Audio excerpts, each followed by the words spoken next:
Ako si Maris, 27 years old, isang call center agent dito sa Quezon City.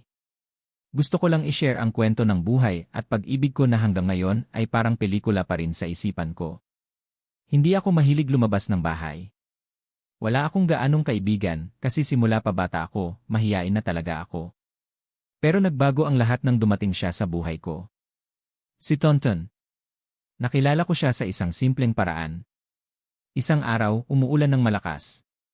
Kakagaling ko lang sa night shift at wala akong payong. Nakatayo lang ako sa gilid ng kalsada, nag-aabang ng jeep. Basang-basa na ako at sobrang lamig. Nang biglang may huminto sa tapat ko, isang lalaking nakaputing polo, may hawak na malaking payong. Ninisyan niya ako at ang sabi niya, "Miss, baka gusto mong makisilong." Hindi ko alam kung bakit, pero may kakaibang init akong naramdaman kahit basang-basa ako ng ulan. Tumango lang ako at sumama sa kanya. Sa ilalim ng isang payong, doon nagsimula ang kwento namin. Hindi siya madaldal pero ang lambing ng boses niya. Ang sabi niya, ako nga pala si Tonton. Sagot ko, Maris. Naglakad kami hanggang sa may malapit na waiting shed. At doon kami nagkwentuhan habang hindi humuhupa ang ulan. Doon ko nalaman na pareho pala kaming mahilig sa kape at pareho kaming minsan nang nasaktan sa pag-ibig. Simula noon, lagi na kaming nagkikita. Una, simpleng kape lang sa isang cafe malapit sa opisina. Hanggang sa naging movie dates. Hanggang sa dumating yung araw na sinabi niya, "Maris, pwede ba kitang ligawan?" Hindi ako agad nakasagot. Natakot ako. Kasi dati na akong nasaktan. Pero nung tiningnan ko yung mata niya, nakita ko yung sincerity. Kaya ang sabi ko, sige. Subukan natin. Doon nagsimula ang pinakamagandang mga buwan ng buhay ko. Kasama ko siya sa lahat ng bagay. Naging sandalan ko siya. Lahat ng pangarap ko, sinimulan naming buuin. Hanggang sa dumating yung araw na kinakatakutan ko. Na-diagnose ako ng sakit. Isang rare autoimmune disease. Unti-unti akong manghihina, sabi ng doktor. Umiwas ako sa kanya kasi ayokong maging pabigat. Ayokong makita niya akong naghihirap. Pero alam mo, hindi niya ako iniwan. Kahit anong iwas ko, sinusundo pa rin niya ako. Pinagluluto niya ako ng pagkain. Hinahawakan niya yung kamay ko habang umiiyak ako. Hindi kita iiwan, Maris. Hindi ko kaya. Yun ang sabi niya. Umabot ng 1 taon ang laban ko. At sa bawat araw na mahina ako, siya yung lakas ko. Hanggang sa isang gabi, umuulan ulit. Nakahiga ako sa ospital, hawak niya ang kamay ko. Mahina na ako. Pero pinilit kong ngumiti. Ang sabi ko, Tonton. Salamat ha. Kahit ganito ako, minahal mo pa rin. At sumagot siya, mahal kita, Maris. Hanggang sa huling patak ng ulan. Ilang linggo pagkatapos noon bumigay na ako. Pero bago yun, sinabi ko sa pamilya ko, kung may isang tao na hindi ko makakalimutan sa buhay ko si Tonton yun. Hanggang ngayon, alam kong iniiyak niya pa rin ako. Pero gusto ko lang iparating sa kanya, salamat sa pag-ibig na hindi ko inakala na mararanasan ko pa. Mahal na mahal kita. Nasa ospital na ako noon. Ilang linggo na akong confined. Ang sabi ng doktor, kailangan ko ng stem cell treatment pero sobrang mahal nun. Hindi ko alam kung saan kukuha ng ganung kalaking pera. Ang sabi ko kay Tonton, wag na. Wag mo nang pahirapan ang sarili mo. Hayaan mo na ako. Pero alam mo ba anong sagot niya? Hindi. Hindi kita bibitawan. Gagawa ako ng paraan. Isang gabi, dumating siya sa ospital. Pagod na pagod, pawisan. Nakaitim na jacket, at may dalang maliit na paper bag nilagay niya sa mesa yung bag at mumiti sa akin. Sabi niya, may pasalubong ako. Gusto ko masaya ka ngayong gabi. Pagtingin ko, favorite kong cake. Kahit alam kong hindi na ako pwedeng kumain ng matamis, pinilit kong tikman. Sabi niya, ang saya ko lang makita kitang ngumiti ulit. Tapos bigla siyang tumingin sa labas ng bintana. Umuulan. Ang sabi niya, naalala mo yung unang araw na nagkita tayo. Ganito rin ang ulan noon. Tumingin siya sa akin at hinawakan niya yung kamay ko. Maris, kung sakaling mapagod ka na, wag mong isipin na nagkulang ka sa akin ha. Kasi kahit ngayon pa lang, alam kong ikaw na yung pinakamagandang nangyari sa buhay ko. Doon ako napaiyak. Kasi ramdam ko, pinipilit kong tumapang, pero alam kong unti-unti nang lumalaban ang katawan ko. Pero ayokong ipakita sa kanya na natatakot ako. Kaya umiti ako at sabi ko, hindi pa ako susuko, Tonton. Hindi pa. Lumipas ang mga araw at totoo sa sinabi niya, naghanap siya ng paraan. Nalaman ko na nagbenta siya ng kotse. Nagloan pa siya para lang masuportahan yung gamutan ko. Hindi siya sumuko kahit alam niyang wala kaming kasiguraduhan. Hanggang sa isang gabi yung gabi na hindi ko makakalimutan. Mahina na ako noon. Hindi na ako halos makabangon. Nakahiga lang ako, nakakabit sa dextrose. Pumasok siya, bitbit yung gitara niya. Nakangiti siya kahit halatang puyat. Sabi niya, na-miss mo to, di ba? Kakantahan kita. At doon, kinantahan niya ako ng paborito naming kanta. Mahina yung boses niya kasi naiyak siya. Pero tinapos niya pa rin. At pagkatapos, hinawakan niya yung pisngi ko at bumulong. Mariz, mahal na mahal kita. Kahit wala ka na bukas, mahal na mahal kita. Hindi ko na kinaya, umiyak ako ng umiyak. At bago ako pumikit nung gabing yon, sabi ko sa kanya, salamat kasi minahal mo ako ng totoo, hanggang sa huling patak ng ulan. Ako nga pala si Tonton, ang boyfriend ni Mariz, isang empleyado sa isang maliit na kumpanya dito sa Quezon City. Hindi ko alam kung paano ko sisimulan to, kasi hanggang ngayon, mahirap pa rin para sa akin na tanggapin ang lahat. Pero gusto ko lang marinig ni Mariz, kung nasaan man siya ngayon, ang mga salitang hindi ko nasabi noon. Mga 3 buwan na mula nang mawala si Mariz. 3 buwan na parang isang dekada. Alam niyo ba, araw-araw, sinusubukan kong magising na parang wala ng sakit pero sa bawat pagbukas ng mata ko, hinahanap ko pa rin siya. Hinahanap ko pa rin yung boses niya na laging nagsasabing, "Good morning, mahal." Pero wala na. Naaalala ko pa yung gabing huli kaming nagkasama. Umuulan noon. Kinantahan ko siya ng kanta namin. Pilit akong umiti kasi ayokong makita niyang natatakot ako. Pero totoo, takot na takot ako. Natatakot akong mawala siya. Sabi ko sa kanya, mahal na mahal kita kahit wala ka na bukas. At ang sagot niya, salamat kasi minahal mo ako ng totoo hanggang sa huling patak ng ulan. At yun na yung huli. Hindi ko makakalimutan nung huminto yung mundo ko. Yung oras na bigla na lang tumigil ang tunog ng monitor. Yung yakap ko sa kanya na alam kong wala na siyang mararamdaman. At yung ulan sa labas ng bintana, parang sinasabay ang iyak ko. Alam mo Mariz, kung nandito ka man ngayon, gusto kong malaman mo sinubukan kong tuparin lahat ng pangako ko. Bumalik ako sa cafe na paborito natin. Umupo ako sa upuan natin. Uminom ako ng kape kahit wala ka na sa harap ko. Alam mo kung bakit? Kasi gusto kong maramdaman na kahit papaano, nandito ka pa rin. Mariz, alam mo ba, araw-araw akong dumadaan sa waiting shed na pinagtagpuan natin. Minsan nga, binabasa ko yung chat mo. Yung mga lumang text mo. Kahit alam kong masasaktan lang ako, ginagawa ko pa rin. Kasi yun na lang ang natitira sa akin. Pero kahit ganito kasakit, natuto ako. Natutunan ko na hindi dapat sayangin ang oras. Kasi hindi natin alam kung hanggang kailan tayo nandito. At kung may mahal tayo, dapat ipakita natin habang buhay pa sila. Mariz, salamat sa lahat. Salamat kasi tinuruan mo akong magmahal ng walang kondisyon. Kung mabibigyan ako ng isa pang pagkakataon, kahit isang araw lang, yayakapin kita ng mahigpit at sasabihin ko ulit sa'yo. Mahal na mahal kita. Pero alam kong hindi na pwede. Kaya sa ngayon, gagawin ko na lang lahat para maging mas mabuting tao, kasi gusto ko maging proud ka sa akin, kahit saan ka man naroroon. Ako po si Liza, 24 years old, at kapatid ni Mariz. Gusto ko lang pong ibahagi ang parte ko sa kwento ng ate ko at ni Tonton. Kasi sa totoo lang, hanggang ngayon, tuwing naiisip ko yung pag-ibig nila naiiyak ako. Kasi bihira na ngayon ang ganun. Una ko siyang nakilala nung sinama ni ate si Tonton sa bahay. Unang tingin ko pa lang, sabi ko sa sarili ko, magandang lalaki, mukhang mabait. Pero higit sa lahat, nakita ko kung paano siya tumingin kay ate, yung tingin na parang kahit anong mangyari, hindi niya iiwan. At hindi na siya umalis. Naaalala ko pa nung unang dinner namin kasama siya. Nakaupo siya sa tabi ni ate, at habang nagkukwentuhan kami, nakikita ko yung simpleng galak sa mata ni ate. Hindi siya ganun dati. Pero mula nung dumating si Tonton, lagi na siyang nakangiti.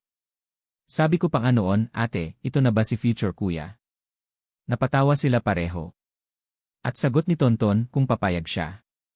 Tawa lang kami noon pero kita ko yung sincerity. Pero mabilis ang panahon. Isang araw, nalaman na lang namin na may sakit si ate.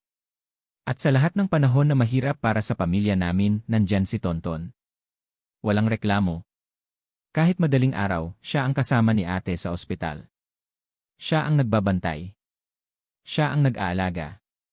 May isang gabing naabutan ko siyang mag-isa sa labas ng ospital. Umuulan noon. Nakaupo siya, hawak ang mukha niya, umiiyak ng tahimik. Nilapitan ko siya at sabi ko, "Kuya, okay ka lang?" Ang sabi niya, "Liza, ayoko siyang mawala. Hindi ko alam kung kakayanin ko."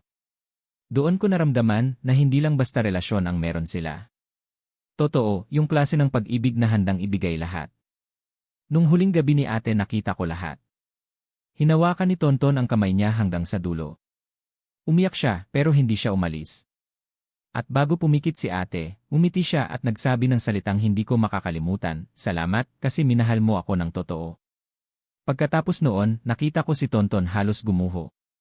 Pero kahit ganoon, hindi siya nagalit sa tadhana.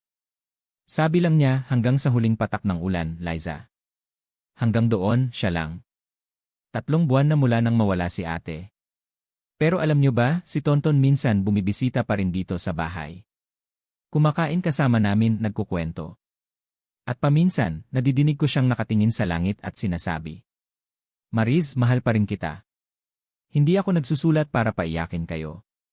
Gusto ko lang ipaalala na totoo ang forever, hindi lang sa tabi-tabi, kundi sa puso ng taong marunong magmahal ng tapat." Tonton, salamat sa pagmamahal mo sa ate ko. Isa kang bihirang tao. At sana, isang araw, matutunan mo ulit mumiti. Kasi alam ko, yun ang gusto ni ate. Naaalala ko pa yung unang date namin ni Mariz. Anong gusto mo, Mariz? Caramel macchiato. Ikaw? Same. Para match tayo. Simple lang. Pero sa bawat tinginan nila, parang may sinasabi ang mga mata nila na hindi kayang sambitin ng salita. Doon nagsimula ang kwento nila. Ilang linggo ang lumipas isang hapon sa parke. Hawak ni Tonton ang isang plastic baggie. Ano yan? Hotdog sandwich. Naalala ko sabi mo paborito mo. Wow, effort. Pero bakit dalawa? Siyempre para sa akin yung isa, ayaw mo ba akong tabihan? At siyempre hindi namin makakalimutan ang simula ng lahat sa ilalim ng isang payong. Okay ka lang? Basa ka na oh. Medyo nilalamig na nga eh. Halika na, makisilong tayo. Sa ilalim ng ulan, doon nagsimula ang pag-ibig na haharap sa pinakamalaking pagsubok.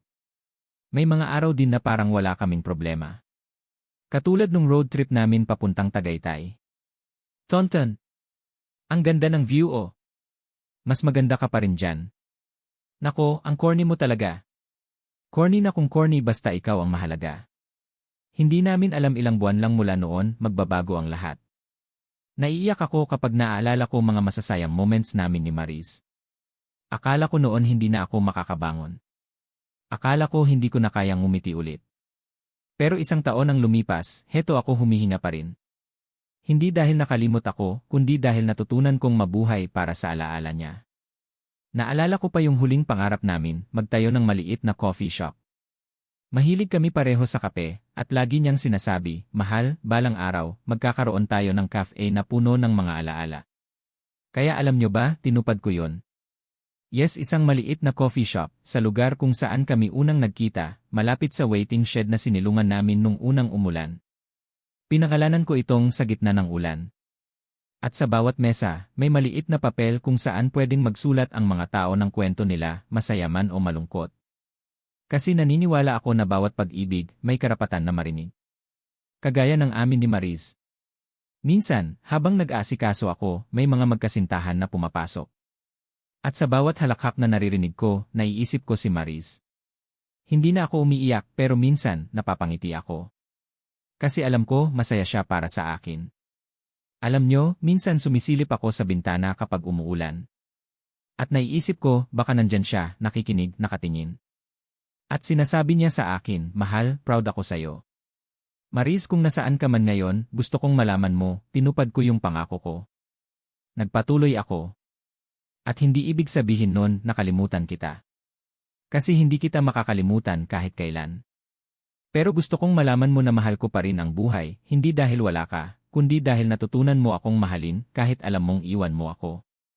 At kung sakali mang may bukas pa, kung sakaling magkita ulit tayo, yayakapin kita ng mahigpit at sasabihin ko, mahal, salamat sa lahat. Dahil ikaw ang nagturo sa akin ng tunay na pagmamahal. 3 taon na ang lumipas mula nang mawala siya. Pero alam nyo ba, araw-araw pa rin siyang buhay sa alaala ko. Lalo na tuwing umuulan. Kasi parang sinasabi ng ulan sa akin, nandito pa ako. Ngayong gabi, nandito ako sa cafe na paborito namin noon. Umorder ako ng parehong kape na laging iniinom ni Maris, caramel macchiato, extra caramel.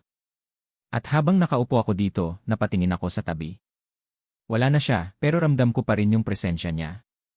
Para bang andito siya, nakangiti, nakatitig sa akin. Ngayon, siguro nagtatanong kayo, may bago na ba ako? Ang sagot, wala. Hindi dahil ayokong magmahal ulit, kundi dahil hindi ko pa kayang palitan yung alaala niya. Hindi ko siya gustong palitan. Kasi Maris is not just someone I loved, she's the love of my life.